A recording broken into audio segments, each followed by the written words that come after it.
Ruqayya saying, if someone says, such and such person has said salam to you, what should be our response?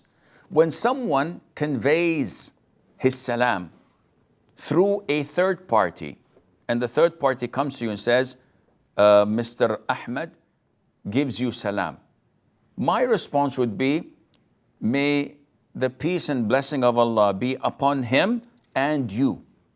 So I would say in Arabic, Alaika alaihi, assalam. And this would suffice, insha'Allah azza wa jal.